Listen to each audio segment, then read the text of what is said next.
Welcome to Veiled Narrative Stories, where every heartbeat hides a story, and every story reveals a heartbeat. The night shimmered, like liquid gold poured across the marble floors of the Celestia Grand Hotel, the most prestigious landmark in the city, and home to the annual Cross Foundation Charity Gala. The ballroom pulsed with life, laughter rippled through the air, champagne glasses clinked, violins sang a tune that felt older than time itself. Crystal chandeliers hung above like frozen constellations, illuminating faces painted with vanity, ambition, and hidden motives. At the center of it all stood Ethan Cross, the billionaire every headline adored and every rumor feared. He was the kind of man who turned heads without trying, whose silence commanded attention more than speeches ever could. His sharp jawline, the perfect cut of his tuxedo, and the cool detachment in his ocean-gray eyes all built an aura that made people hesitate before speaking his name. Yet tonight, something was different. His confidence was the same, but his heart wasn't still. Across the room, arranging flowers at a corner table, stood Lena Hart, the event coordinator. She wasn't dressed like the rest of the women, dripping in diamonds and designer silk. Her gown was simple, a soft shade of midnight blue that flowed around her like a whisper. Her hair was pulled back loosely, and a few rebellious strands brushed her cheeks. She wasn't glamorous in the way the world demanded. She was real, and to a man drowning in artificial smiles, that truth was dangerous. Ethan watched her from across the crowd, his glass untouched. Every time she smiled at a guest or rushed to fix a decoration, something inside him tightened. She wasn't there to impress anyone. She wasn't angling for attention or favor. And in a room full of people pretending to care about his charity, she was the only one who genuinely did. He had met countless women before, socialites, models, actresses, all enchanted by his wealth, his name, his world. But none of them had ever made him feel seen. Until her, and that realization frightened him. "Mr. Cross, your guests are waiting for a toast," his assistant reminded him. Ethan blinked, forcing a polite smile. "Let them wait," he murmured, eyes never leaving Lena. Something impulsive sparked inside him, a thought reckless enough to match his loneliness. He wanted to know if she was different. Truly different. If she would care for the man behind the $1 billion mask, or only for the image the world worshipped. So, in a quiet moment of rebellion against his own perfection, he made a decision. One that would set everything in motion. He would pretend to be drunk, not sloppily or foolishly, but just enough to drop the walls that usually kept people away. Enough to see if anyone, if she, would look beyond his image and find the man beneath. As the orchestra played softer tunes and laughter thickened, Ethan loosened his tie. He let his steps falter, his voice drop into a lazy drawl. A half-empty glass hung in his hand. To others it looked like a rare night when the billionaire had let go of his control. To him, it was a calculated risk wrapped in vulnerability. His friends, powerful men who thrived on spectacle, laughed. "Ethan Cross drunk, now that's a first!" One of them chuckled. Ethan smirked faintly, playing along. "Maybe I'm human after all," he murmured. But while the crowd laughed, Lena didn't. She stood across the hall, her brow furrowing as she noticed his unsteady steps. Something in her instincts stirred, not judgment, not amusement, but concern. Without hesitation she crossed the room. The scent of jasmine trailed faintly as she stopped beside him, lowering her voice. "Sir," she said gently, "I think you've had enough. Let me get you some water." Her tone was neither commanding nor submissive, just kind, genuine. Ethan's heartbeat quickened. He'd expected pity, maybe awkwardness. But not this. Care. He pretended to sway slightly. "You don't even know me," he murmured. "I don't have to," she replied simply, her gaze steady and soft. "You look like someone who hasn't rested in a long time." Her words cut through him like silk, soft, but sharp enough to reach the truth. For the first time in years, Ethan felt seen, not as a brand, not as a billionaire, but as a man, tired, restless, and desperately alone beneath the tailored suit. She helped him sit, took the glass from his hand, and replaced it with water. The crowd went back to their gossip, assuming she was just another staff member doing her job. But for Ethan, the moment became something sacred, a fragment of sincerity in a lifetime of performance. As he looked at her, the lights of the chandelier reflected in her eyes like stars captured in glass. He smiled faintly, not the charming smile the world knew, but the fragile one he had forgotten he could make. And in that stolen second, he realized the truth. He could command an empire, but he couldn't command her heart, not unless he earned it. Not unless he proved he was worthy of it. What he didn't know then was that this small act, his foolish little test, would unravel everything. Because sometimes, pretending to fall reveals how much you actually want to be caught. The gala had ended hours ago. The laughter that once filled the marble hallways had faded into memory, leaving only the soft hum of distant city lights filtering through tall glass windows. Golden confetti lay scattered across the floor like fallen stars. The staff had long gone home, leaving behind only echoes, and him, Ethan Cross, the billionaire everyone admired from afar, now sat alone on the grand staircase, his tie undone, his expression unreadable. The illusion of intoxication he'd created still lingered in the air. Half-empty glasses lined the tables, and the faint scent of expensive whiskey mingled with fresh roses. He leaned back against the railing, pretending to drift between wakefulness and sleep, but his heart, that guarded fortress of steel, was anything but asleep. It waited. It listened. From a distance, he heard the soft clinking of silver trays being gathered, the quiet shuffle of heels across marble. And then that voice. Gentle, low, yet carrying the kind of care that could pierce through any armor. "Everyone's gone home, Mr. Cross," said Lena Hart, the event organizer. He opened one eye, just enough to see her standing before him. Her hair had loosened from its bun, stray strands framing her delicate face. Her dress, once pristine, now carried traces of a long night, yet she looked effortlessly graceful. Her eyes, those soft chestnut hues, held something rare. Not curiosity, not judgment, concern. Ethan smiled faintly, pretending to slur. "Seems I overdid the champagne." She shook her head, her lips curving into the kind of smile that wasn't meant to charm anyone. It was meant to reassure. "You need water, and rest." Without waiting for approval, she poured him a glass and offered it. Her fingers brushed his briefly, and for the briefest instant he forgot to act. Her touch wasn't careful like others who feared his power. It was natural, unafraid. He drank slowly, watching her over the rim of the glass. "You didn't have to stay," he said quietly. Her eyes met his. "Maybe not. But I couldn't leave you alone like this." A simple sentence, yet it carried more warmth than all the admiration he'd ever received in his life. For years, people had stayed around him because of contracts, connections, and currency. But she stayed because she wanted to. She took off her shawl and gently draped it over his shoulders. "You should rest for a while. It's cold."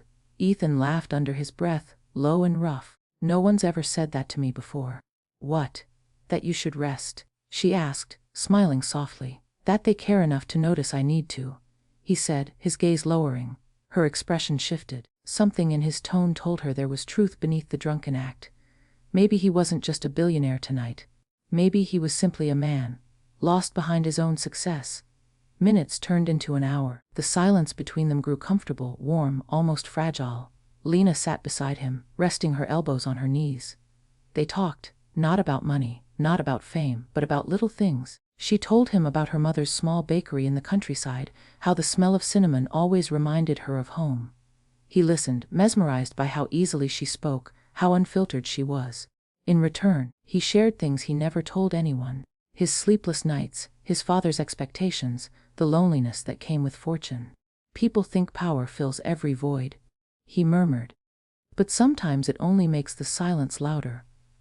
Lena looked at him with a softness that made his throat tighten. "Maybe what you're missing isn't silence, Mr. Cross. Maybe it's peace." He turned to her then, really looked at her. The faint freckles beneath her eyes, the way her lashes fluttered when she smiled. Everything about her felt like calm after a storm. "I think," he said slowly, "you might be right." When midnight turned to dawn, pale light spilled through the high windows, painting the ballroom in shades of silver and gold. Ethan realized she hadn't left his side once. She'd stayed. Without expectation, without agenda. At one point, she caught him watching her and laughed softly. "Why are you looking at me like that?" He smiled, his voice almost a whisper. "Because I can't remember the last time someone looked after me." She shook her head gently. "You don't need looking after, Mr. Cross. You just need to let someone in." He wanted to tell her that she already had, without even trying. But instead, he just nodded, his usual eloquence dissolving into the quiet hum of her presence. The city outside began to wake, cars whispering through the streets. She rose from her seat, smoothing her dress, and said softly, "You should get some real sleep. I'll make sure the place is locked." "Lena," he said before she could turn. She paused. Thank you. Her eyes softened. You're welcome. Just don't pretend next time. The words hit him like a confession.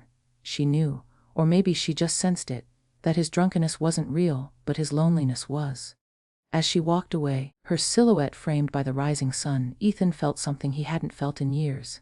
Not admiration, not desire, but peace. And as the golden light touched her hair, he realized something deeper. In pretending to be drunk, he had finally awakened to the truth. He didn't want her to see him as a billionaire anymore. He just wanted her to see him. Morning came with sunlight spilling like molten gold through the tall windows of Ethan's penthouse. The city skyline stretched before him. Vast, silent, indifferent. He stood with a cup of untouched coffee in his hand, still wearing the same expression he'd carried since the night of the gala, the expression of a man who'd crossed his own boundaries. The lie had been small, a harmless act, or so he thought. Pretending to be drunk to test a woman's heart didn't sound cruel when he first conceived it. But now, after her, it felt like betrayal. He could still hear her voice echoing softly. You should rest. You look like someone who hasn't rested in a long time. Her words weren't dramatic, yet they had touched him more deeply than any confession of love. And that was the problem. Because now, every time he thought of her, Lena Hart, guilt gnawed at the edges of his soul. Ethan Cross, the man who could manipulate markets and media alike, couldn't manipulate his own conscience. He had played a game that tested someone pure, someone real. And now, the winner of the game felt like the loser. He tried to move on. Meetings, investments, parties. He threw himself into everything that once made him feel in control. Yet, the more he tried to bury the memory, the louder it echoed. He remembered the shawl she had placed over his shoulders. He remembered the way she stayed, quiet, patient, and kind. It was supposed to be pretend, but the warmth she gave him that had been real. Days turned into a week. Then 2. But her presence lingered, in his dreams, in his empty dining room, in the faint scent of jasmine that seemed to follow him, even when he knew it was only imagination. One rainy afternoon, while reviewing foundation files, he noticed something that made his breath still. A volunteer report, signed by Lena Hart. The hospital wing for underprivileged children his company had funded. She was listed as a coordinator there. He stared at her name for a long moment before whispering, "So that's where you've been hiding." The next morning, without his usual entourage, Ethan drove himself to the hospital.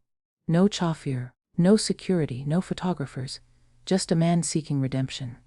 The building was simple, painted in pale yellow with children's laughter echoing through its halls. It wasn't the kind of place billionaires usually walked into, but Ethan didn't care. He found her near the play area, helping a child tie his shoe. Her hair was pulled into a loose ponytail, a few strands escaping as she laughed, the same laugh he'd missed far more than he wanted to admit. He hesitated at first, standing by the door like a stranger in his own life. Then, softly, "Lena," she turned, surprised, unsure, and for a second, guarded. "Mr. Cross," he smiled faintly. "Ethan, just Ethan." Her gaze flickered between confusion and caution. "What brings you here?" "Another event to test people's hearts." The words were light, but her tone wasn't. It carried a quiet sting. She hadn't forgotten that night, nor forgiven it. He took a slow breath. "I came to help. I thought maybe the hospital could use more funding." Her eyes softened slightly, though her posture remained still. "The hospital always needs help, but money isn't what we're short of, Mr. Cross." "What are you short of then?" he asked quietly. "Time, kindness, people who don't treat others like experiments." The truth hit harder than any business failure he'd ever faced. He deserved it, every word. He nodded slowly, lowering his gaze. "You're right. What I did that night, it wasn't fair. I wanted to know if someone could care for me without knowing who I am.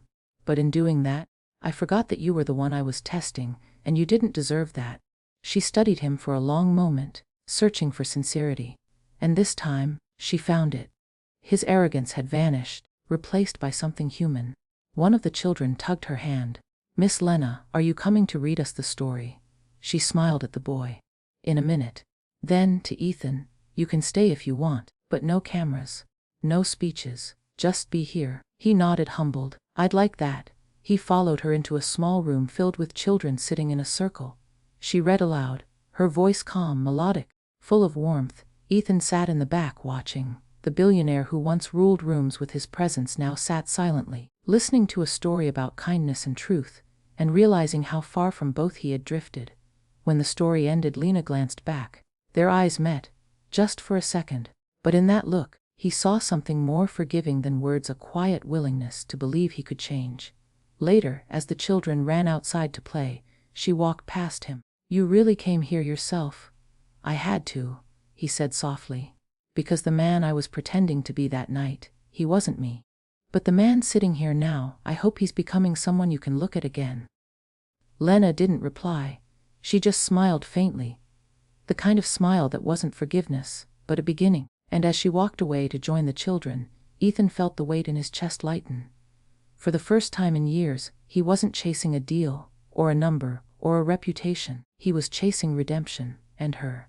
The weeks that followed were softer, different. Ethan Cross, the man who once lived by schedules and deals, began to live by something else entirely. The rhythm of her presence. Every morning, he found himself at the children's hospital, not as the billionaire benefactor, but as a man learning how to smile again. He brought books, told stories, and sometimes simply sat and watched Lena read to the children. Her laughter echoed in the quiet corridors like sunlight, and every time she looked at him, something inside him eased. He no longer cared about board meetings or business gossip. The world could have crumbled around him, and he wouldn't have noticed. Because he'd finally found something real. But truth has a way of finding its voice, and when it speaks, it spares no one. That evening, the hospital hosted a small celebration for donors and volunteers, a cozy gathering under fairy lights strung across the garden. Music floated softly in the air. Lena wore a pale rose dress, simple yet breathtaking, her hair flowing freely down her back. Ethan stood across the lawn, unable to look anywhere else. She had forgiven him, or so he believed. Her warmth toward him had returned, subtle but real. He wanted to tell her everything he'd felt since that night, how her care had changed him, how he'd fallen for her without meaning to. He wanted to confess, not the lie, but the truth that had been born from it. As he walked toward her, holding 2 glasses of lemonade, a group of businessmen approached, laughing loudly. Among them was Adrian Vale, one of Ethan's old friends, a man known for his sharp tongue and complete lack of discretion. Ethan Cross at a children's charity, imagine that. Adrian chuckled. "Don't tell me you're still pretending to be the drunk, helpless billionaire to win hearts, huh?" Ethan froze. The laughter that followed sliced through the air like glass. Lena, who had been just a few steps away, turned sharply at the words. Her eyes, those soft, warm eyes, darkened. "What did you just say?" Adrian smirked, oblivious to the wound he'd just reopened. "Oh, didn't you know?" Ethan put on quite a show at the gala, acted drunk just to see which woman would play nurse for the night. Classic Cross move, always testing people, even when he's bored. The silence that followed was unbearable. Ethan's heart stopped. The world, the music, the laughter, the lights, faded until all he could hear was the sound of her breath catching in disbelief. "Lena," he began, stepping forward. But she stepped back, her expression shattered. "Tell me he's lying." He opened his mouth but no words came. What could he say? That it started as a game but ended as love? That he had pretended to be drunk? Yes, but that every feeling after that night had been painfully real. Her voice trembled, low and wounded. "So it was all a lie. Everything that night, the man I stayed for, the one who needed someone, that wasn't you." "Lena, please." "No," she said, her tone breaking. "Don't ask me to understand, Ethan. You didn't test me. You played me. You took something pure, my kindness, and turned it into your entertainment." He reached for her hand, but she pulled away as though his touch burned. Around them, people began to notice. The chatter dimmed. All Ethan could see was her. The woman who had cared for him when no one else had, now looking at him as if she didn't recognize him. "Lena, I swear, I never meant to hurt you," he said, his voice shaking. The mighty Ethan Cross brought to his knees not by failure but by truth. "It started as a foolish idea. But that night, when you stayed, something changed. I changed." Tears welled in her eyes, shimmering like broken diamonds under the lights. "And yet you never told me. You let me care for a lie." He took a step closer, desperate, broken. "Because I was scared," he confessed. "Scared that if you knew you'd walk away, and now you are." Her lips trembled, but she didn't look away. "You can't build something real on deception, Ethan. You wanted to see if I'd care when you were drunk. Maybe you should have asked if I'd still care when I found out you weren't." With that, she turned, walking past him, her dress brushing against his arm like the final touch of a memory. He stood there, motionless, watching her disappear through the crowd. The music resumed, the laughter returned, and the night carried on.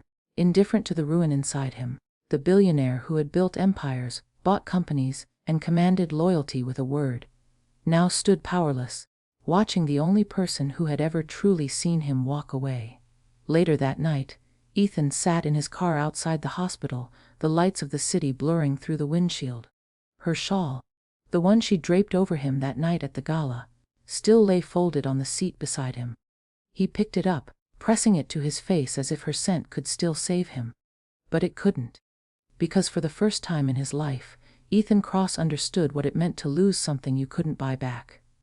And as the rain began to fall, tracing silver streaks down the glass, he whispered her name like a prayer.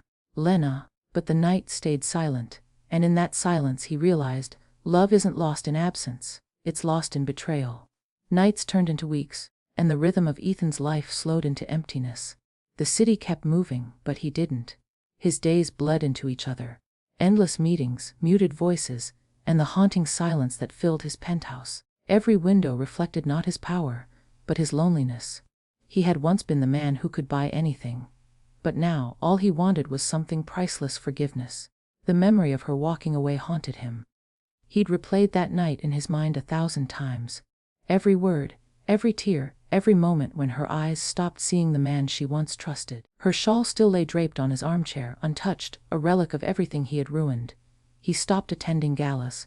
He avoided cameras. His assistant noticed the change, the quiet, the absence of that effortless confidence.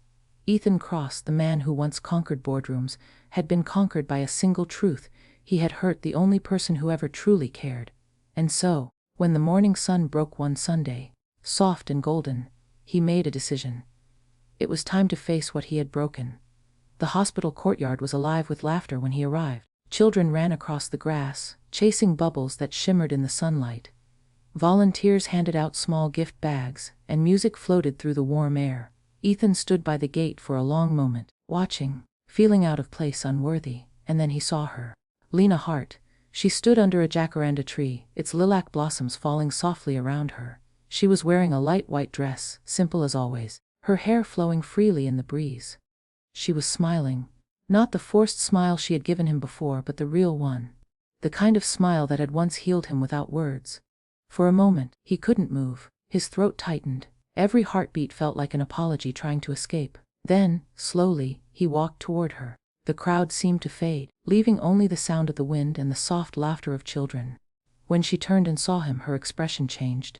Surprise first, then stillness. "Ethan." He smiled faintly, though his voice trembled. "You still remember my name. That's a start." She didn't respond right away. Her eyes searched his face, and what she saw wasn't the confident billionaire she had once known. He looked different now. His eyes were tired, his jaw unshaven, his entire presence quieter, almost fragile. "What are you doing here?" she asked softly. "I came to return something," he said, holding up her shawl. "You left this with me that night." She stared at it, then back at him. "You kept it all this time." "I couldn't throw it away," he admitted. "It's the only thing that ever felt real." There was silence, heavy, but not cold. He took a deep breath. "Lena, I don't deserve your forgiveness. I know that. I can't undo what I did, or how it made you feel. But I needed you to know, it wasn't a game anymore. Not after that night. You changed something in me. You made me realize how empty my world was, even with all its noise and wealth." His voice cracked slightly.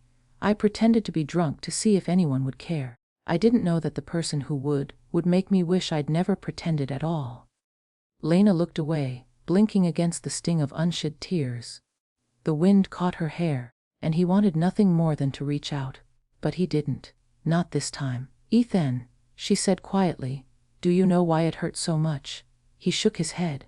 "Because for a moment, I thought I had met a man who didn't need to impress anyone. Someone human. Someone honest." Her voice softened. "And then I realized he was only pretending." He nodded, pain flickering across his face. "You were right, I was pretending. But everything after that night, every word, every moment I spent near you, was the most honest I've ever been." The silence stretched between them. And then, faintly, one of the children called out to her, "Miss Lena!" "We're painting the new mural." She smiled faintly at the voice, then looked back at him. "You can stay if you want." His heart skipped. "Are you sure?" She nodded. "No pretending this time." He exhaled, the weight in his chest finally loosening. "No pretending," he promised. For the next hour, Ethan sat with the children, helping them paint a bright mural on the wall, the image of a sun rising over the city skyline. His hands were stained with color, his white shirt smudged with blue and yellow. Lena stood nearby, watching him laugh with the children, his smile genuine and unguarded. It was strange, seeing him like that, so human, so alive. When the mural was finished, one of the children asked Lena to sign it. She handed the marker to Ethan instead. "You helped," she said softly. He wrote his name slowly beneath hers, Ethan and Lena. For a second their hands brushed, and that touch, small, accidental, carried more meaning than 1,000 words. As the sun began to set, painting the sky in hues of orange and gold, she turned to him. "Maybe people make mistakes not to lose love, but to learn how to keep it." He smiled, his eyes glistening. "If that's true, then you're the lesson I'll never forget." But she looked at him for a long moment, then finally, her expression softened.